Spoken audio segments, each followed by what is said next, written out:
Okay. 1, Okay. 2, 3. Bakalım ne olacak.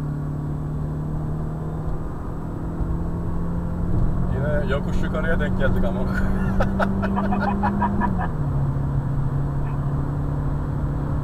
Geçiyorum galiba. Geçiyorsun. Geçmedin değil mi? He, yok basıyorum ya, yapıştır. Döşemeyi kıracağım amına koyayım.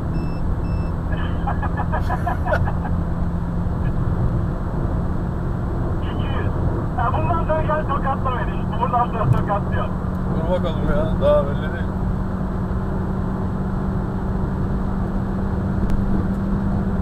Yol mu yazık lan bu kadar? Yol çok bozuk ya orası.